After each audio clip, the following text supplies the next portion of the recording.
I'm here with Sean Dennehy and Don Burke, who are both intelligence officers associated with the Central Intelligence Agency, and they both have been working on Intellipedia, the agency's internal wiki, for many years. I brought them here, and they are courteous enough to stop out of the Government 2.0 Expo to talk about how wikis have been developing. There's been a lot of discussion about wikis in government. I wanted to hear more about how the wiki solution at the CIA has matured. So welcome. Thank you. Thank you. So how have things changed in the past 4 years now? It's been 4 years that Intellipedia has been since it's been released to the intelligence community. One of the things that I would want to clarify for your viewers is that this is not restricted to CIA. It's for the entire intelligence community, and actually the tool is not wasn't even deployed by CIA. We are two CIA officers that are advocating for people to use Intellipedia and a suite of tools that have been deployed, but they are actually deployed by a small office known as Intellink. Falls under the Director of National Intelligence, which was created in the wake of 9/11 and the failure to find WND in Iraq. And that very small group has been able to deploy a range of tools, Intellipedia being one of them, which is a wiki, but also blogs, a tagging software, a microblogging solution similar to Twitter, a YouTube-like capability, and all of these tools are open and available to anyone in the intelligence community. And what has uptake been like? The uptake has been one person at a time, is what we like to say. Each person has their own epiphany moment, the time that the light bulb goes off.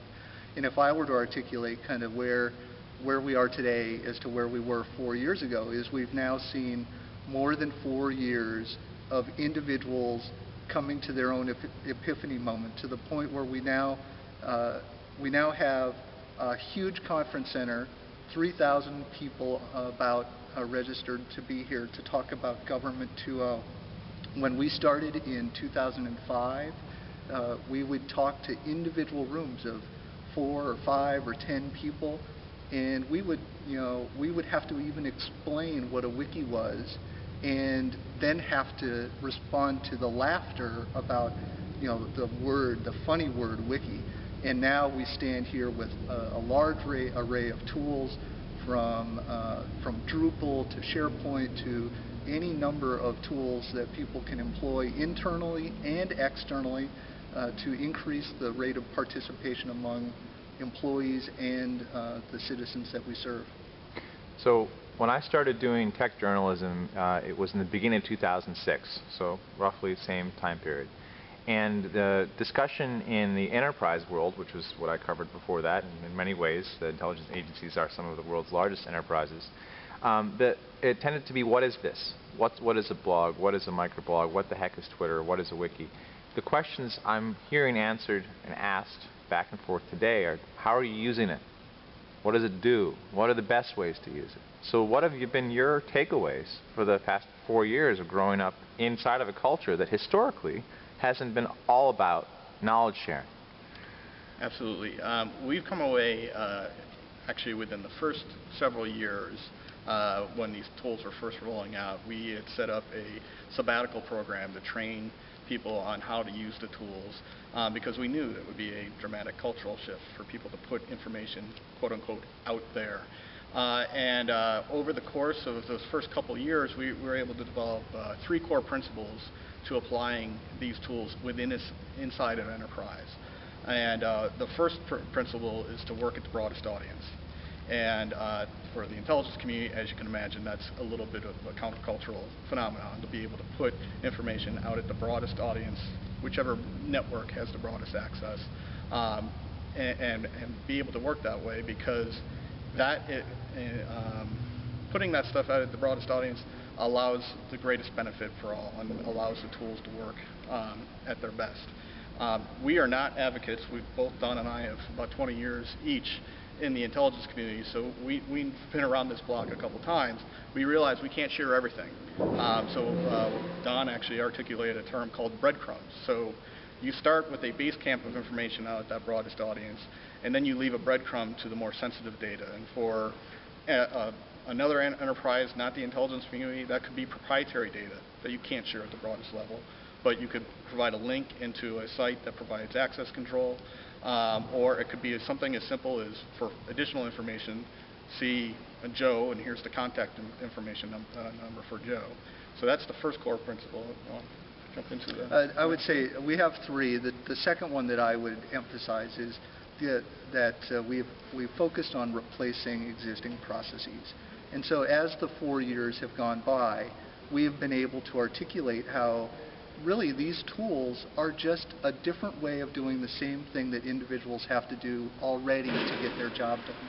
We all have to aggregate information every day. Well, instead of using a closed share drive or some other, even a paper in a folder, you can use something like a blog or like a wiki to get the same job done.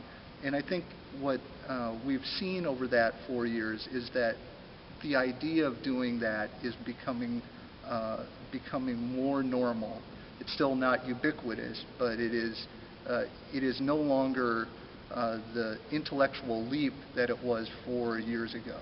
So I think that gap is closing. One of the speakers this morning in the keynote talked about the importance of extending and expanding the literacy rate across all of society for these kind of emergent tools to make sure that knowledge is just not information, but it also is context and how you should use it. And I think this conference is again representative of the fact that in a much larger base of our citizens are starting to understand these tools in a much more organic way. Yeah, that was Dana Boyd at Sephora and Twitter, and distinguished researcher at Microsoft, also at the Burke Center. And I always appreciate when she talks about these areas because she thinks deeply about it, and she's done real scholarly work on digital ethnography. And one of the things that she brought out is that context for data is a really important thing. In an intelligence world, that's sometimes the thing. So the question, I suppose, to ask then, how do wikis enable that community to provide better context and to do the job better? Because at the end of the day, none of this stuff gets adopted unless it actually solves a business problem. It helps someone work better, faster, more effectively with the team. Over the last year, I've actually transitioned from the S&T arm of the CIA to the CIO arm, where I'm working on records management now, because we're looking at how can we use emergent tools like wikis and blogs to increase and enhance our understanding of the records of our world. And so I personally see wikis in particular as a really powerful way of adding context to information. What are the various reports that we created on some crisis or some topic that happened? Who are the people that worked on that? Who are the people that had a role in that activity? We can now go back and understand that in a much more comprehensive way. I mean, even if you look at any Wikipedia article of a big crisis event, is a great example, where you get, in a matter of days, you end up with 200, 250, 300 sources that create this wonderful picture of the entire corpus, or a large corpus of the information that go around that topic. So I think all of these tools, because they offer this ability to aggregate knowledge and connect through the power of the links, you have a much greater context than having any one piece of information in isolation. And from my background as an analyst, for counterintelligence concerns, sometimes for security concerns, a lot of our reports are final products that will go down in front of get placed in front of a policymaker. There is no marking of who actually wrote that report or who was involved in the production of that report, and that makes it very difficult for us to go back and look to see something that was written back in 2002, 2003, to be able to say, well, who was working this, who approved this report. These wikis allow us to be able to see who was working these issues at the time that they were hot, and be able to reach back and see what that person's doing now. So that context, as well as the ability to get a lot of the conversations that we have as analysts. When I was an analyst before these tools, I would spend a lot of time on the phone calling my imagery analyst counterpart saying, well, what did you see at this particular site in Iraq? And they would explain it to me over the phone, and then I would hang up, and then they would get a call from someone at a military command and basically answer the same question, all of their questions, which were similar to mine. Now we can move a lot of that conversation, which is lost in phone conversations, and move them to these platforms where they can be captured, and where a junior analyst or a new person that's coming up to speed on the account can very quickly get up to speed, be able to see where the points of contention are on an issue, the context on an issue. Why does this assessment say X instead of Y? Well, here's our track record of knowledge on that information. So we have someone in common, Andrew McAfee, who used to be at Harvard and now at MIT. And he's written about Intellipedia. And he's drawn a number of conclusions about emergent social software platforms, the SSPs. I think he got tired of Enterprise 2.0 and described something a little bit bigger. But there are a number of phenomena that, as you might say, emerge, bubble up. One of them is that people are evidenced in terms of their subject matter expertise. You can simply see over time by how much people talk about things, how much other people link to them, mention them. You can see that in public platforms all the time. You can see it in Twitter, you can see it in any social network, who the influencers are, and then you can often see on which topic. Now that's somewhat challenging in different contexts. In the intelligence community, traditionally, knowledge is something you might hold on to. And if you're not the most influential person, yet have the most knowledge, that could create some friction. And yet, knowing who that person is incredibly important. Have you seen that phenomenon of subject matter experts essentially becoming clear, and then others coming to them for information? So it's finding each other? It's a complex topic. I think there are actually two different dimensions to that, I'll try to be succinct.